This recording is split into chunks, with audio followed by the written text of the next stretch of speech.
tô sede ao pote. Ah, parecendo que tá morrendo. Para não, que é isso?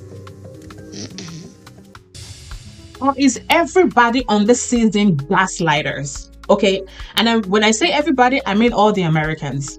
Okay, so now we're catching up with Brian and Ingrid. And it seems like Ingrid is cueing us in on what had happened the previous week. So Brian had hung out with some of her friends. They were at the table. They were talking about, I guess, the weather, some kind of stupid, silly, small talks. And then they finally start talking about, the other room. And Brian was like, oh, they've not done it yet. And I think he opened up and it was like, usually in the past, he would have jumped on the bed with like the very first girl he met. And I think at this point, Ingrid was like, wait a minute, what's going on? I don't know. Anyways, it got to the point where Ingrid was like, you know what, maybe this is the time. We probably need to go into the other room, So fast forward, they went to the hotel, and I think Brian bought Ingrid lingerie, and she went to put it on, and she came out and got into the hotel bed or whatever. And so they were gonna do, the other thing. And then Ingrid was like, hey, do you have a condom? And I think Brian was like, oh no, I don't have a condom. And then Ingrid was like, okay, so if you don't have a condom, I guess we can't do anything. And Brian was like, oh, you know what? Why don't we just go ahead and let me give you a head? And Ingrid was like, no, I don't feel comfortable with that because I feel like that's much more intimate and I'm not ready. I'm not there with you mentally. And Brian just started getting mad. He just got mad and he was like, what the hell is going on? And this is where Ingrid was like explaining the whole thing. And she was like, I don't understand why you get mad at this. Like, this makes no sense. Why would you even get mad at this? And so Ingrid was like, you know what? This doesn't even make sense. So Ryan's, I said Ryan's. Well, his name is B to the Ryan, like freaking from The Office. Like, not the early Ryan, more like the old Ryan, like in the latest season, the asshole. AO, yeah, exactly. So Brian came out of the hotel, like he was like, oh, I don't know, maybe Ingrid just doesn't like me. Maybe she is not, I guess, used to somebody in a wheelchair. I'm like, this guy, stop it already. Stop it. Stop. And I think next thing he calls his sister. I think his sister's name is Reese. And when he called her on the phone, they did like a FaceTime or whatever. The sister wasn't even there.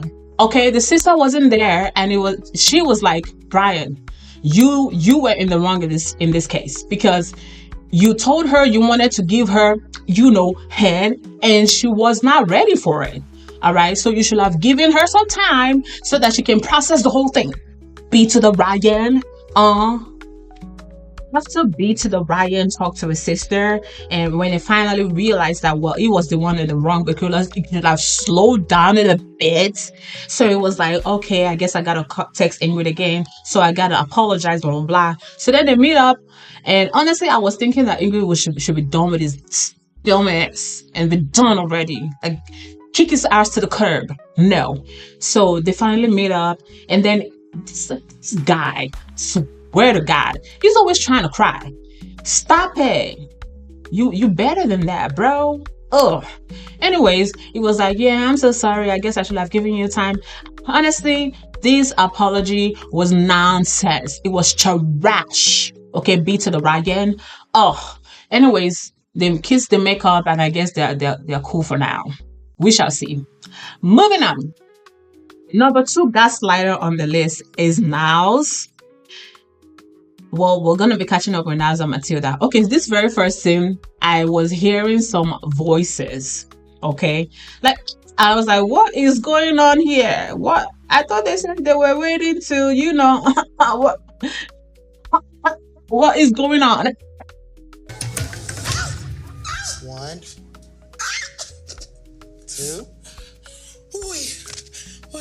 Oh, well, basically for this old episode, Niles took Matilda to like a park or something. Wait, what was that? Anyways, it's kind of like a historical place or historical figure place or whatever, and they start talking about the history of Ghana, So I think this really like made Martina. Matilda blush because she's like, oh, now it's just like paying respect to the culture, and obviously you respect her, da da da. So I now started reading all these maxims, and honestly, Matilda was like completely confused. Even I was confused. I was like, what is going on? Next thing, Niles gets on his knees and proposes to Matilda because I don't know. I guess he said he was caught up in a moment, blah, blah, blah. He was supposed to tell her the truth that this wedding is not going to happen on this trip. No, he didn't. Instead, he proposed to her. And this time, it confirms Matilda's old notion of like, we're getting married on this trip. It's guaranteed, blah, blah, blah. And I think they finally ended up like going to a restaurant later on, and then they finally blurt out the truth, like, hey, listen, we're not gonna get married on this trip. And then Matilda was like, oh my God, like you're embarrassing me. I've already told my family, I've told my friends. Listen, if you are African, okay, one thing I to be honest with you, I am right there with Matilda on this one. To do right now. It's like I'm confused right now. I need to calm down first because I don't know what is going on right now. And guess what Niles says to Matilda? Basically, it was telling her that she was the one, I guess, who misunderstood the whole thing. Like, it was trying to tell her, yes, they're gonna get married. Like, he tried to play it as though that was not what he said. And I was like, gaslight. Oh, stop it. And we're moving on to gaslighter number 3. And guess who? Exactly, Veah. So we're catching up with Veah and Sunny. And well, they both woke up in the hotel. She's feeling very excited. But at the same time, she's also feeling very guilty because she knows that she has to tell the truth.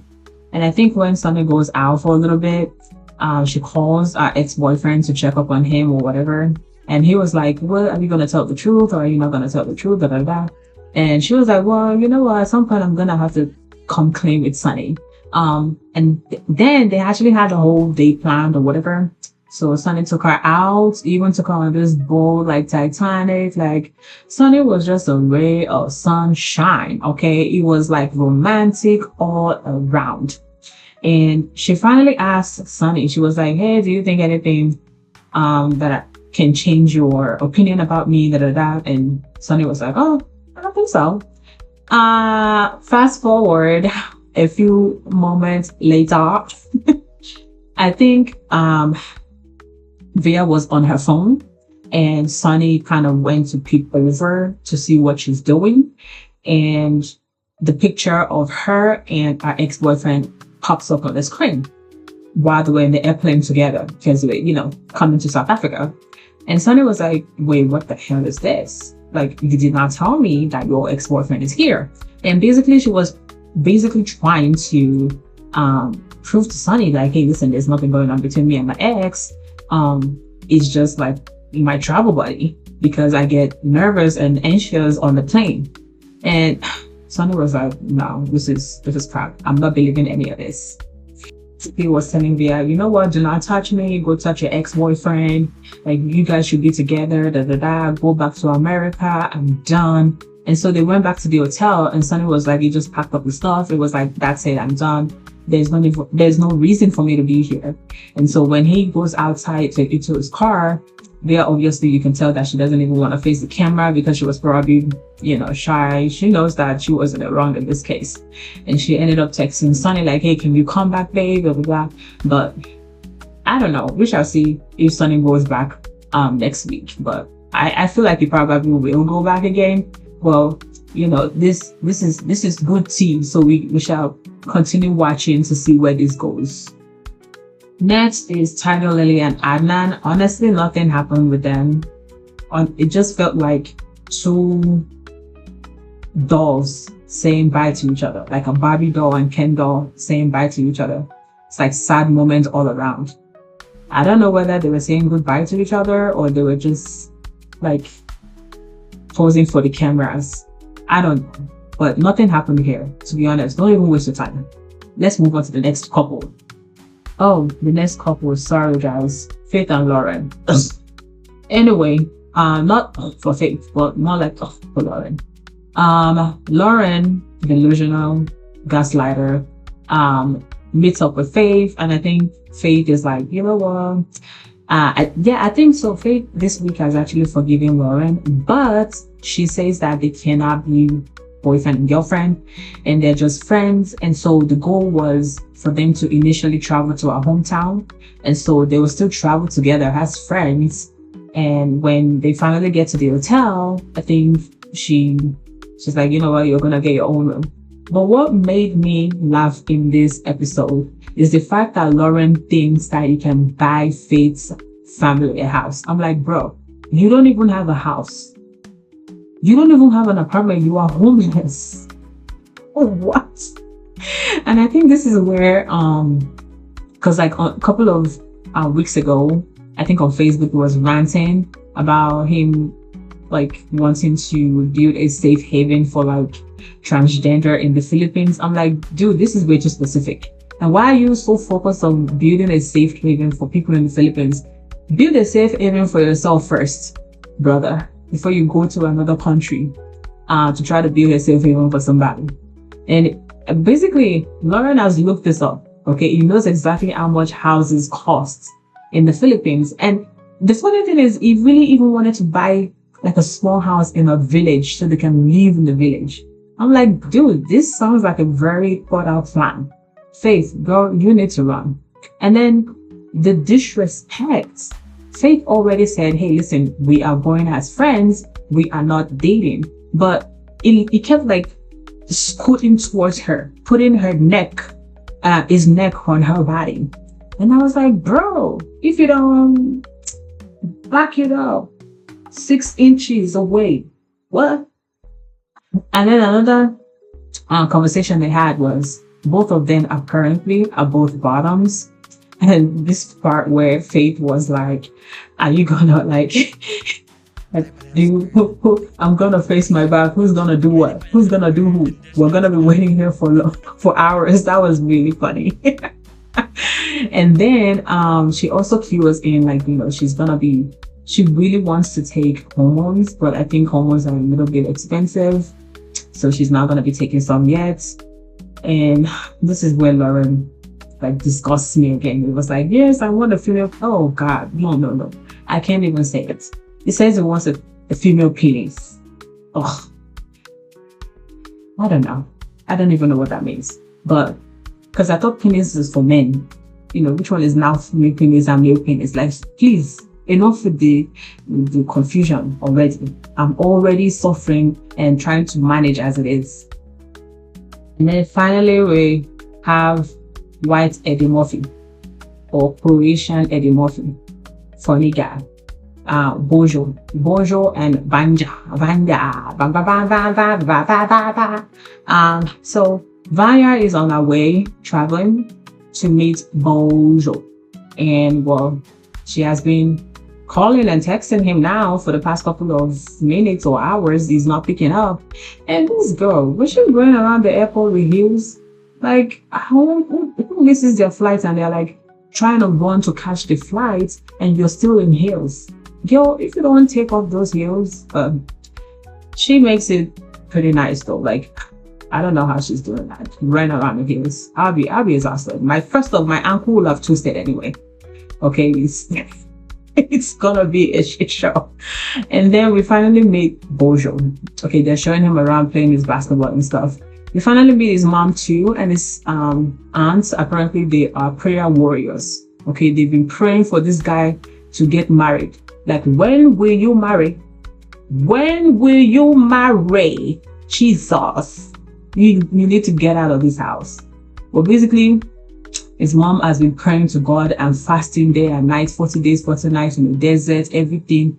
She's just like, God, please give my son a wife. And so Bojo does not want to tell his mom that Veah is coming. Why? I don't know. I think he's still like having reserves, like kind of like he doesn't really want to put his entire, cucumber in this basket. So it's like, I don't know. Again, like I said last week, Veah, please, if you're listening, stop. I don't think she's gonna listen, but for God's sake, this woman, stop it. just go to Croatia because you want to have a nice trip. Don't go to Croatia because you want to bring a husband. This is not a husband. This guy is useless. He's very useless. He's as useless as petrol in hellfire. Okay, he's so useless. Like, seriously, he's not going to bring anything to the table. He has no job. He has nothing. Okay, there's no talent. No, well, the only talent he has is basketball, which does not even bring any money. So this guy is nothing. The only thing that he's going to give to you is either baby and you become a missus. In which both of those things are not accomplishments. As you are right now, you already have 4 careers. Okay, if you date this guy, your 5th career is going to be Mrs. Clown. That's right, Mrs. Bojo. Mrs. Bozo. Red flag that I noticed with Bojo, or Bojo's mom, was I mean, you can tell she was very excited. She was like, thank Jesus, thank Jehovah for giving my son a girl. Because when Bojo finally tells his mom that, hey, I have a girl coming, her name is Veah, you know, I think he tells her where she's from, she was very excited. She was like, thank God. But she says, I hope she changes him. And I was like, well, no. This is a grown ass man. She's not supposed to come over here to try to change this man. She's not, like, basically this woman just wants to pawn off her son to another woman. That's what it sounded like. She's like, you've been living with me for the past couple of years of your life. Go with another woman. So I just feel like it's just going to be a lot of responsibility for Veah. I don't think it's going to be a great one at all. There's just too much red flags here, but you know, I guess the whole goal is just to like wait and see how this plays out. But it's just too much. It's too heavy.